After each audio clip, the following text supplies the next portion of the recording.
Idle up sa alternator yung ano niya. Pagbuka niya. Idle up sa alternator. Hindi yung hose niya. Hindi gumagana. Kung Oo. electric ito. Kapag ano, pagkabunot ito, aircon ko dyan. Oo. Yan yung nangilig ang makina, diba? Oo. Wala kasi ito. Pag yun dito, dapat. Oo, ano. Ito kasi kanina kabilis ko. Kapag wala yan, tignan mo, nanginginig yan. Oo. Kapag traffic ka, malulokot ka. Oo. Tulak na sila tapos. Napagis. Putol pala. Ang kabilang guys, matatalo.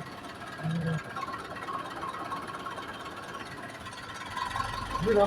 Oo, react pa. Parang tatantay. Oo.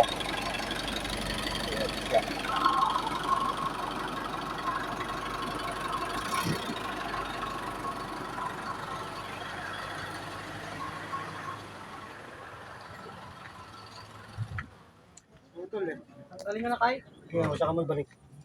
Okay na. Parang may tumulo na naman yata dito. Tubig. Ang taas nga ng ano eh, ng temperature pag ano, nagagamit ng aircon. Eh, parang dahil doon. Try mo kasi. Palagi ko siguro, papalinisan siguro te. Matagal na pang ano yan. Oo. Parang ano pa nung ano to.